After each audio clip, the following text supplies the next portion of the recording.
Alright, let's go ahead. Before we get started, I want to remind everybody that the Pediatric Department photographs is going to take place right after Grand Rounds in the little atrium area in front of this building, right by the Tachycardia.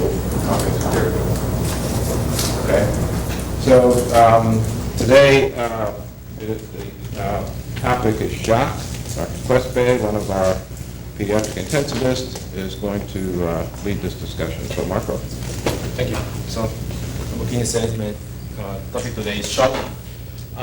So, some learning objectives. Basically, people should know how to define shock, the stages of shock, how to identify the type of shock, and review basically the initial management of shock before getting to the PICU. So, the definition. To start with the definition. So, what shock means? It's basically a really broad term. You go to the dictionaries, like multiple definitions, but clinically it's a complex syndrome that affects basically every organ in the body.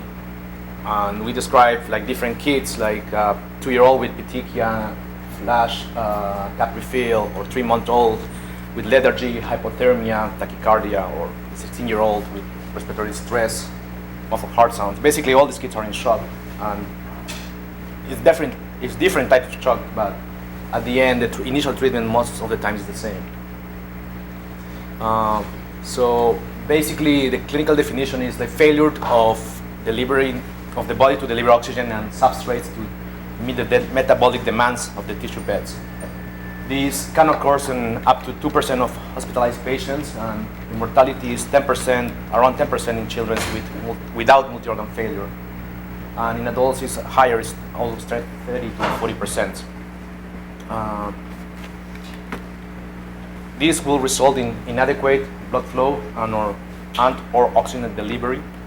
And one important thing to know that shock can occur without low blood pressure, and hypotension can occur without shock. And that's why I always say, like, if the nurses come to me, tell me the blood pressure is low, sometimes I don't care about it. It's like, most of the times in the ICU, you're doing sedation, you're doing other stuff, and the kids are hypotensive, bradycardic, and it's kind of difficult to interpret those in that situations. At the end, it's a common pathway will have failure to deliver substrates, and the body will convert to anaerobic metabolism.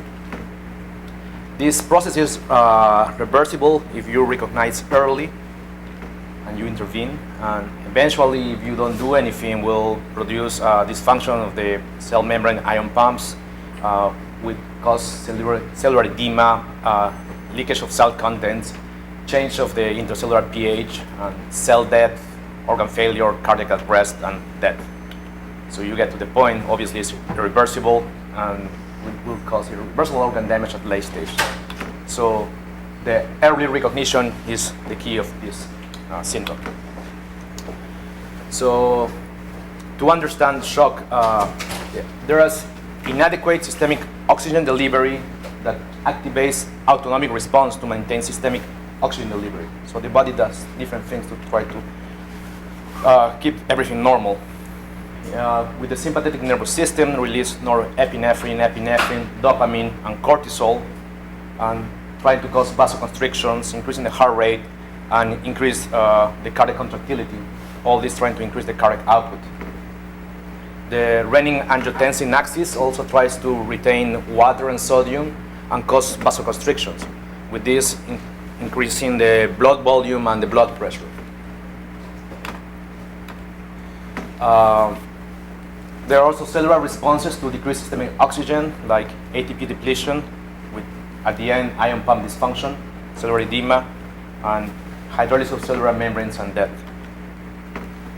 So the goal of the body is to maintain cerebral cardiac perfusion, causing vasoconstriction of splanchnic, musculoskeletal, and renal blood flow. All this at the end leads to systemic metabolic lactic acidosis that overcomes the body compensation mechanisms. So, as everybody knows, kids are not little adults. So this is different in kids. So kids have higher percentage of body water, so they can preserve the blood pressure longer. But they also have higher resting metabolic rate, so they consume more energy. They have higher insensitive losses, and they have lower renal concentration ability. And the signs and symptoms usually are subtle.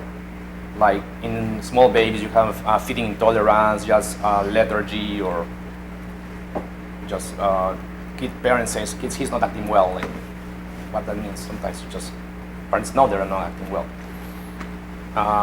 And considering all this, the kids are higher risk for organ hypoperfusion. So on normal, in normal state, the supply of oxygen is way higher than the consumption. So you have more delivery of oxygen around the body than what your body really needs, and that's normal. But in shock, what happens, your supply doesn't it's not as much as the consumption, so you really, the endpoints should be given oxygen delivery. So your demand is higher than the supply, or the supply is lower than your demand. Your oxygen delivery is way lower than your consumption. And that comes back to physiologic calculation of the DO2. So the oxygen delivery is calculated basically as a cardiac output multiplied by the arterial oxygen content. And this is important because, as everybody knows, cardiac output is heart rate by stroke volume. Kids usually can't change the stroke volume as fast. So the easy way they correct and shock, and is one of the first signs for every kid in shock, is tachycardia, because it's the easy thing they can change, the heart rate. And obviously the arterial oxygen content depends on your hemoglobin oxygen carried by hemoglobin and the dissolved oxygen. The dissolved oxygen usually is not much, so that's why usually we target what we call physiologic hemoglobin levels and good saturations, and trying to control, but there's a type of therapies. And some other changes that you can start seeing happening in shock are the effects of hypoperfusion to vital organ, to leads to decreased urinary output. You have problems with the kidneys, altered mental status when you cannot have cerebral blood flow, or elevated LFTs and bilirubin will have problems with your liver. At the end, the body, as you tell you, switch to anaerobic metabolisms with increased lactate, and you have lactic acidosis. And also it activates an inflammatory cascade that activates neutrophils and relays cytokines. Also increased adrenergic stress response with increased lipolysis, glycogenolysis, that also increase lactate and release catecholamine and cortisols. The incidence is not clear, basically because it's not a diagnosis that is put in the ER charts or ER visits. So it's estimated that more children die from sepsis than cancer each year. And the common cause, like hypovolemia, sepsis, and trauma, most common causes being the diarrhea worldwide, and in developed countries, trauma is one of the major causes. So the classification. So the stages basically describe the continuum of the disease progression. Initially, there's a compensated phase with the body maintains end organ perfusion, changing the cardiac output, basically, when I told you, tachycardia, and trying to change the systemic vascular resistance with peripheral vasoconstrictions. Everything's just trying to keep the blood pressure within normal limits. On exam, you can find, obviously, kid with tachycardia, and what is called decreased pulses and cool extremities in cold shock, or flashing and bounding pulses in warm shock. Also, you can find kids with oliguria. If this will progress to an uncompensated phase when this is a change in the microvascular perfusion, and they start seeing more signs and symptoms of end organ dysfunction. Obviously, the kid will show at this time is hypotensive. Basically, the same on exam you can find the same as above, but hypotension. You can change. You can find altered mental status and start seeing increased lactic acidosis. And if you're not controlling this stage, this just quickly progress to cardiac arrest.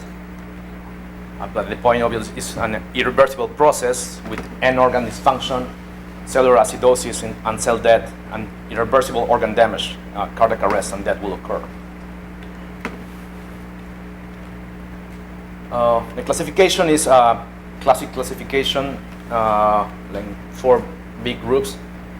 The hypovolemic shock is the most common worldwide, with decreased preload due to internal or external volume loss.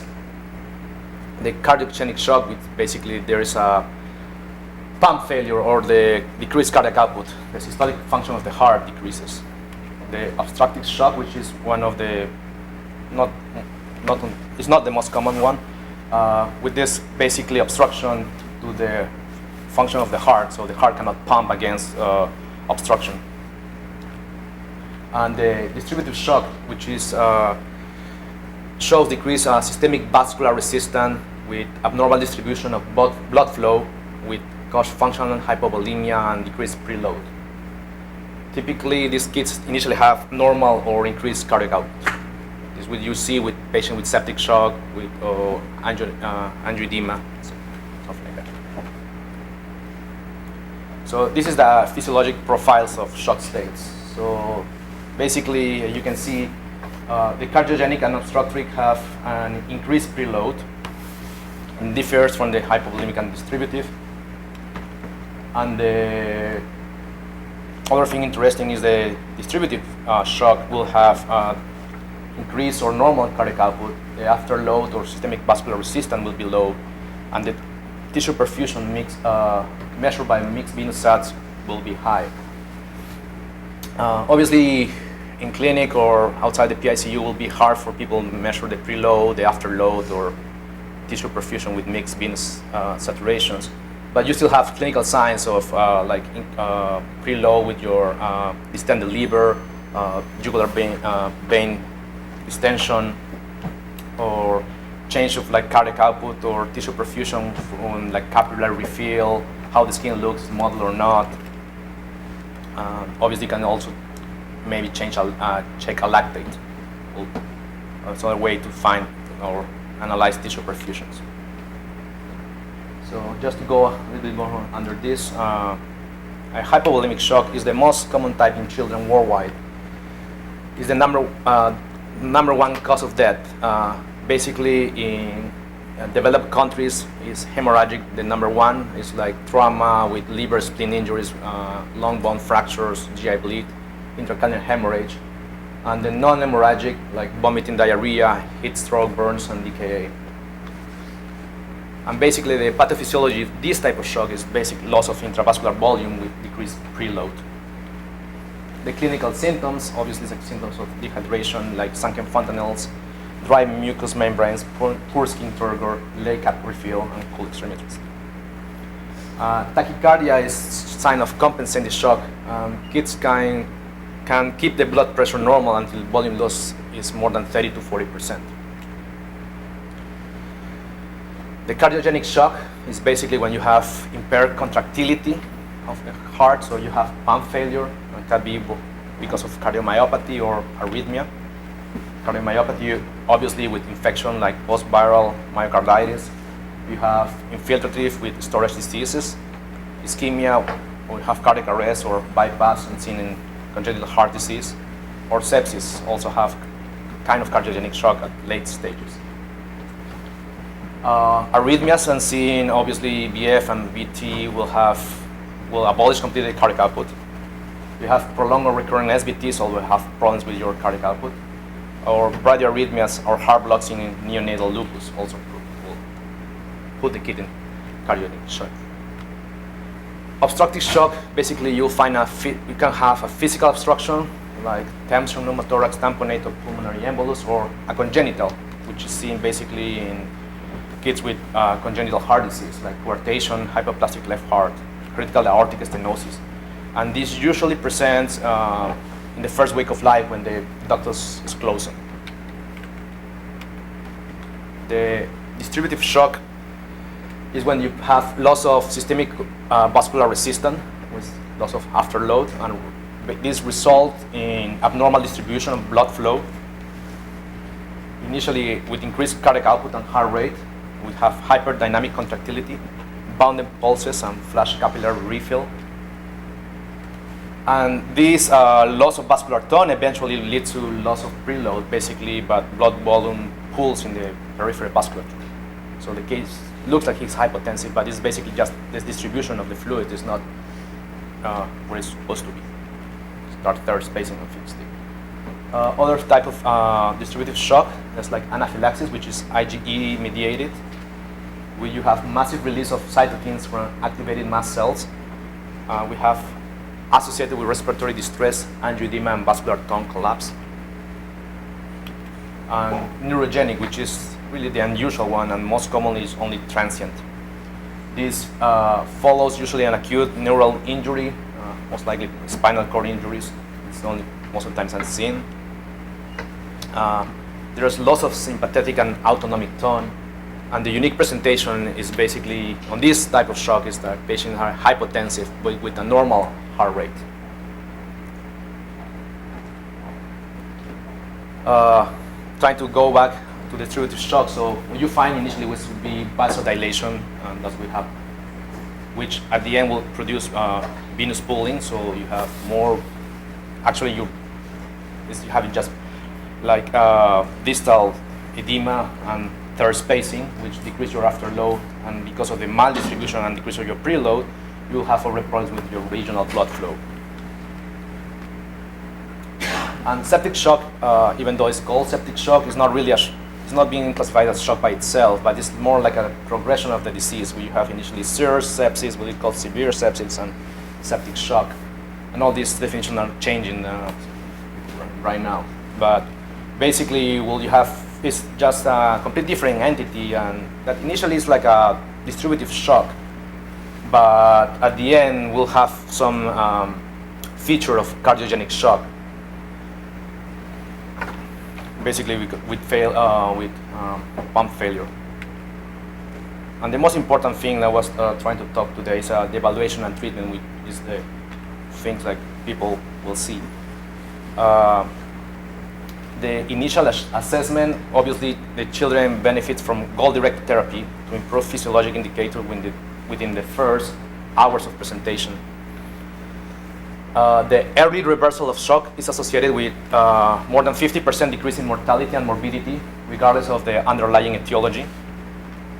And the mortality is around 6% in children not in not in shock on admission to PICU, versus 19% for those on shock on arrival. I have a kid last year that presented basically in shock, like late stages, and came to the ICU and died probably in 30 minutes. Even though he was already on pressor, he got plenty of fluid, there was nothing we can do. It just happened so fast. He was in the end stage and couldn't do anything. So, trying to evaluate these kids, you need to be really fast. Like just have a brief medical history, like preceding events, recent illness or trauma. Obviously, trauma will tell you, oh, this kid's a trauma, it could be hypovolemic shock. Past medical history, allergies and exposure. That's especially important in kid to have with distributive shock because of angioedema or some allergic exposure, and have a quick focus physical exam, like neuro, how's the mental status, how cardiovascular, how's heart rate, perfusion, is heart refill is good or not. You have any garlop or more can have an idea what's going on. You have respiratory crackers or wheezing, or have hepatosplenomegaly. So tachycardia, what about tachycardia? It's a non-specific early finding, but as it says, non-specific, so you should investigate further. Skin changes like prolonged cap refill, which you see with compensated shock, or flash refill with early distributive shock, and also with irreversible shock. How about the mental status? You try to define as accurate as possible. A Glasgow-Coma scale is used basically to communicate with other people. So I've been told different things for different people, and so it's important that you should test this for yourself and don't rely on other providers. Being burned many times with trying to get transfer, saying, oh, the kid is GCS is 15, of course, show up is 3, and his pills are fixed and dilated. So So it's hard when somebody's talking to you, but I would like people talking to me, telling me the truth, but that never happens. Oliguria, you should watch for decreased GFR and also reorder the meds accordingly to the due GFR. And hypotension is a really late finding. So the early goal-directed therapy is basically, as it says, early goal. So in the first few hours of presentation, you should have improvement of indicators of perfusion and vital organ function. So the physiologic targets, as been described before, is blood pressure at least the fifth percentile for age. And there are some broad guidelines that says in newborns, at least you should target a systolic blood pressure in 60s. In kids lower than year of age, below, you should target around 70s at least. And then you have somebody between 2 and 10 years. There's a formula that says you have 70 plus the age times 2. That's a broad range what you should target. And you have older than 10, usually you target 90, just as your systolic blood pressure. Also, you should check your quality of central and peripheral pulses, try to get normal perfusion, check mental status, and try to get a good urinary output around 160 per kilo per hour or higher. The algorithm is based on consensus recommendations for septic shock in children and is mostly extrapolated from adult data.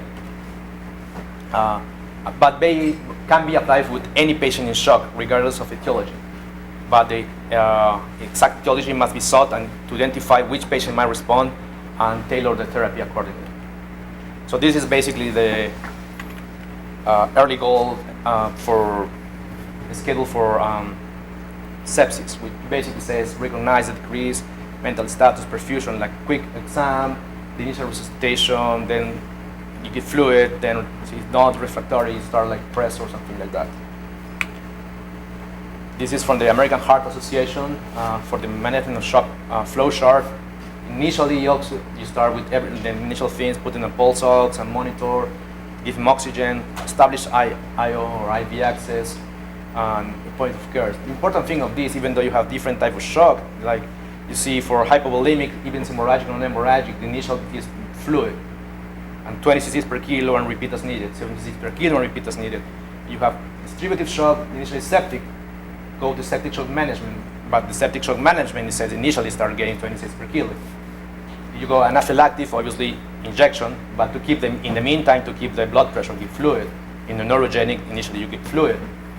The cardiogenic shock, obviously you have arrhythmias, is a different treatment, but you have other myocarditis, cardiomyopathy, poisonings. You start with fluid, that at least maybe less fluid than usual, but give some fluid. It will keep blood pressure, keep your preload and perfusion. Obviously, obstructive shock is completely different. Etiology depends on the etiology. If you know, if ductal dependent, prostaglandin will be the first thing to do.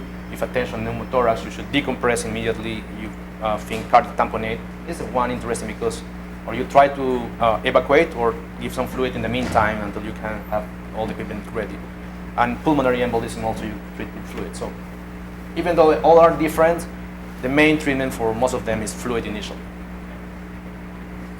So as I was telling you, the first few minutes, get your ABCs, get him attached to cardiorespiratory monitor, check appropriately your vital signs at least every 15 minutes or more frequent, and obviously alert your nurses of concerns and tell you to call you if something is going on and they think it's not normal. And I'm guilty of calling my nurses all the time, just asking questions and tell them to call me directly. Sorry.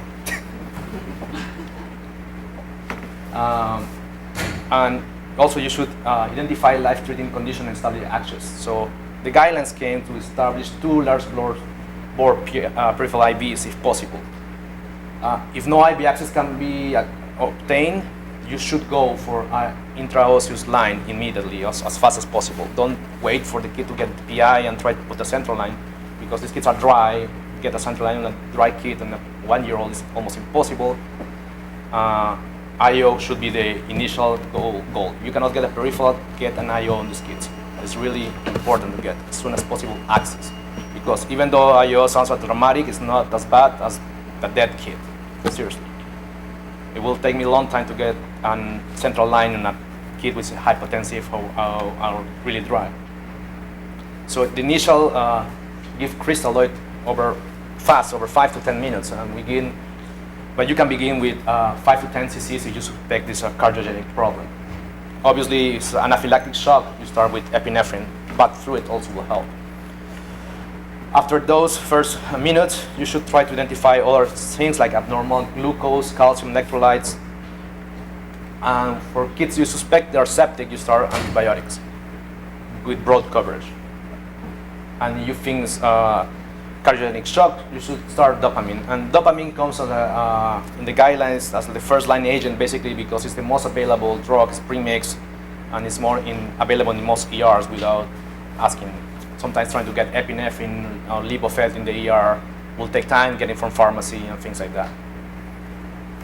And you can continue to give fluids, and people say it's up to 60 cc's of crystalloids in boluses of 20 per kilo, and then consider blood or colloids or something like that. By the time you're getting to 60, you're probably starting already on pressors, and you be careful to monitor for fluid overload. And obviously, continually through all this process, you should monitor your ABCs, monitor physiologicals, pre and post intervention. So the main treatment that people should know about it is volume, because and why is isotonic crystalloid? Because they are available. So every ER have crystalloids. So you give 20 cc per kilo and reassess. And this should be a rapid infusion every 5 or 10 minutes only. And there's really no upper limit. So obviously, you start with pressure, you go from 60. By the initial resuscitation, to keep him alive, you may need 100 or 200 cc's per kilo. We'll take care of that later. We can diurese him, we put him on the CRRT to try to pull fluid off later, but just to try to keep him alive, just keep him fluid is a good thing to do initially. The goal with volume is trying to optimize preload, and it's been said that if you get more than 60 cc's per kilo during this first hour, is associated with increased survival. And you titrate the volume to improve cardiac output, to try to normalize heart rate and blood pressure. You will improve your perfusion capillary fill and improve your urinary output. And the other thing you can use is colloids and blood products. Trauma or DIC or septic shock, obviously you try to use blood products because blood will help with oxygen carrying capacity and delivery. The discussion about colloids, though, is being for many years, and really there's many studies talking about it, and there is not really major difference between colloids and crystalloids. And the price and availability of different colloids, usually people don't keep in mind as an initial resuscitation fluid, but so it's something that can be used. But I will prefer to use crystalloids initially. And obviously, you should monitor your therapy. With systemic perfusion, you can monitor with ABG and lactates, and it's more like the trends that you should be aware of, like a good trend of lactate. Your cardiac output is other thing that you can monitor, which is hard to monitor obviously outside the ICU when you have PA catheters, but they are now starting to develop some non-invasive cardiac output monitors. That's not available everywhere, but it's a way to do it. Preload, obviously you can do central venous pressure, or easy way to do it should be with an echo or a quick ultrasound. Sometimes some ERs are starting doing that just to measure inferior vena cava, just to see how intravascular volume in kids or in patients in general. Myocardial contractility evaluated with bedside echo. Afterload, obviously with PA catheters, so you basically can measure with invasive or non-invasive blood pressure. Heart rate, basically put it in a monitor. The concentration of oxygen in blood with your hemoglobin will show it in your ABGs. So the central venous pressure is something that is being described. It says your goal should be around 6, being normal 4 to 8. And you respond to intravascular. It's like a reflection of your intravascular volume. It's something that most people is not using anymore, but it's being described most of the time. The other thing you can measure is mixed venous saturation. The goal should be around more than 70% at least. And this is basically indicates the oxygen extraction by the tissues. The best way to obtain is from the central venous line, from the IJ or subclavian.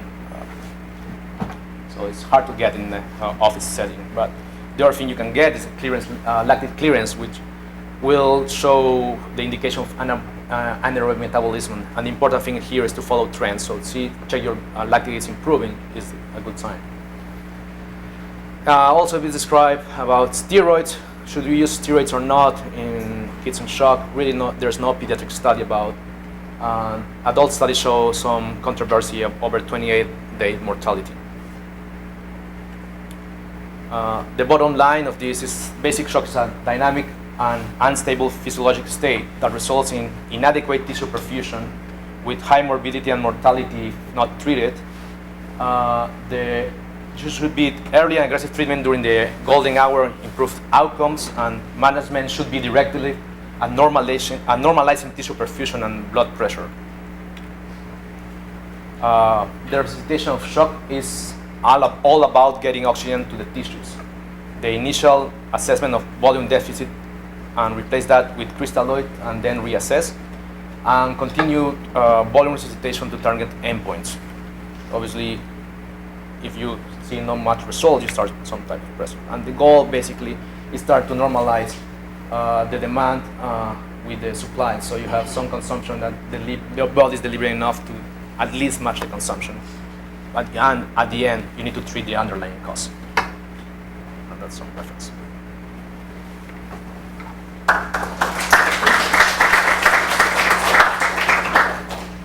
Thank you for a really great review. Questions? It was very good, thank you so much. The only sign of compensated shock is tachycardia. Yeah, it's the initial one. It's not the only one, but it's the most common thing because kids obviously can change. But blood pressure has been normal given that. Yeah, because the normal blood pressure, mortality with blood pressure with tachycardia as a possible early sign. Yeah, it's been described as a possible early sign because the body is trying to keep the liver trying to increase heart rate, increasing cardiac output. So tachycardia will increase your blood pressure to a degree. So you can have signs of normal blood pressure, even high blood pressure in kids with really early signs of shock. Yeah, then when you start because the patient anxious or having tachycardia from that. Yeah. You mentioned that it's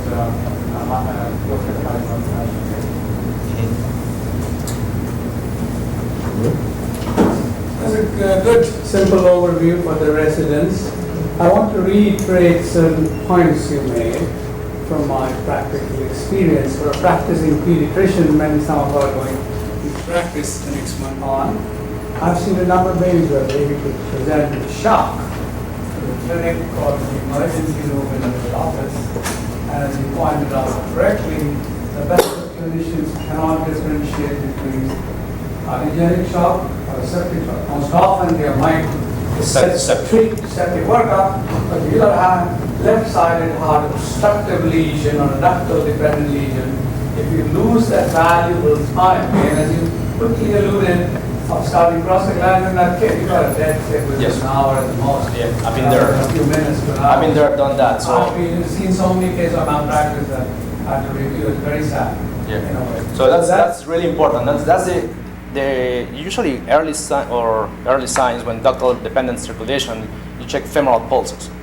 There's a central pulse to check. Right. It's like any newborn, the first week of age, they show in shock. You check femoral pulses. And I learned that the bad way. So I have a call from the ER telling me they have a kid, a week-old kid called Septic. And so I say, okay, I was busy in the PICU. They told me, what can I do to help you? Say, you think it's septic? You able to let the kids? Tell me yes. So do the septic workup. So they get an LP on the kids. They got all blood culture, urine culture, everything to the kid. Nobody checked femoral pulses. The kid arrived to the PICU and arrested. And The died. second point around Dr. Bucchini and your comment is sepsis, certainly as you said, in the United States, a common cause in baby other than trauma. So in sepsis, one of the things, again, pediatricians don't think of, and I know personally of 2 cases in this institution where we were consulted with the patient with an ECMO transfer from elsewhere, a newborn, and the baby happened to have herpetic or some viral infection. So think of herpes always in a baby who's anywhere between 2 to 6 weeks of age, and I'm sure Joe will agree along those lines. So we are on the side of over-treatment. Kids going downhill, start putting antibiotics, you put it on acyclovir and wait for your PCR cultures to come back and go from there. So Yeah, most of these kids will get antibiotics regardless, so even though we say... antivirals, they forget. Yeah, antivirals too in newborns. Kid not gone over with an ECMO, man, and 5 days later or 4 days later, he's growing herpes, and by the time he sees things, it's Yeah. too late. Anyway, so that's the second point. The third point you mentioned, and I had a respectful disagreement with one of your colleagues, in neonates, you have to be very careful when you're using chloride at 25% albumin. You can't keep doing that because that's one of, these kids have leaky capillaries, multi organ failure, oliguria, so you have to be very, very careful. As you correctly pointed out, if you look at the critical data, there is no good data. So if there's a myocardial, again, which pressures you're using, many centers in Europe and Australia and other countries now use bedside point of care echocardiogram by intensivists, as you know, and hematologists who decide, okay, Yep. in a kid like this, I'm going to In volume or not, In a yep. kid like this, dopamine is better, epinephrine is better. So that's that you don't want to get because you're sort of adding insult to the injury with ongoing 25% in these kids. I know some doctors love to use it here, but honestly, very cautious, it can do more harm than good at times. And certainly from an infection point of view, the key thing which we experience, at least I can speak confidently on neonates, I tell people before you go to the bathroom, you want to make sure antibiotics are there, especially in this institution. It will take you, I had to, we can have a go, but it took them 3-4 hours to get an antibiotic and a certificate from the pharmacy overnight.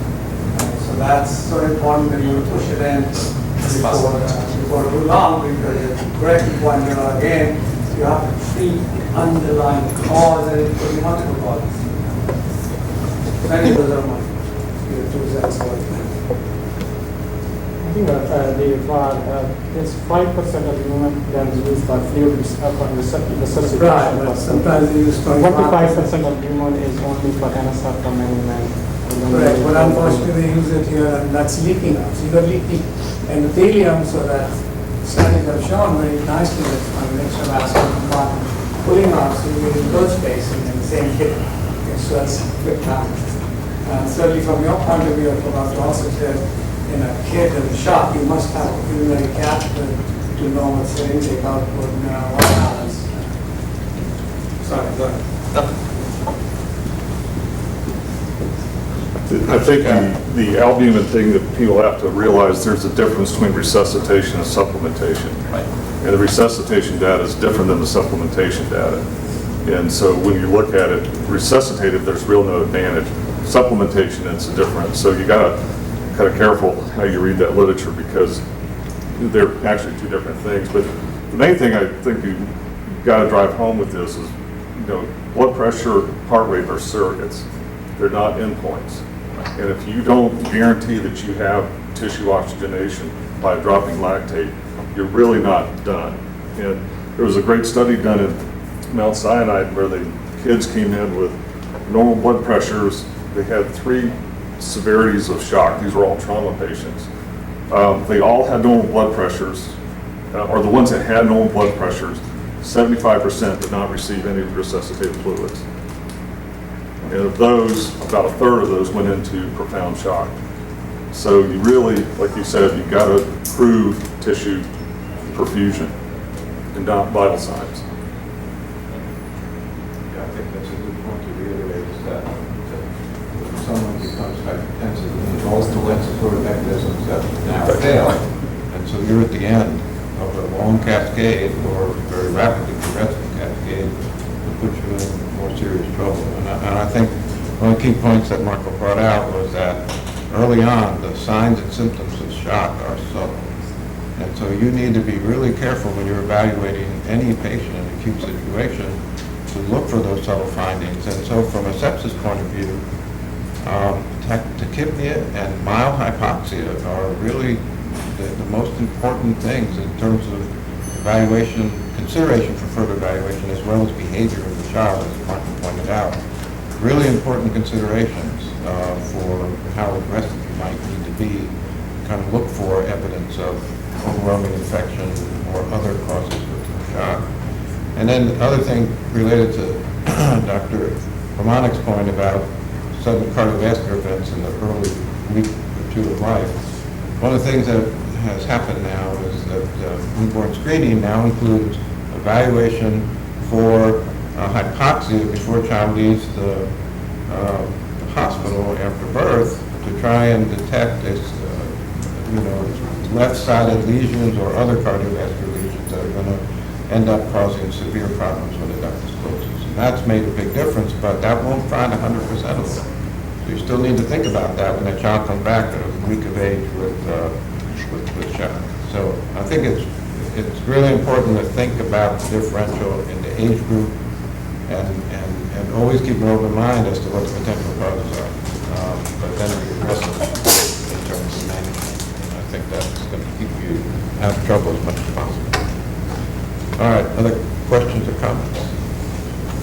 If not, Marco, thank you very much. It was a great presentation.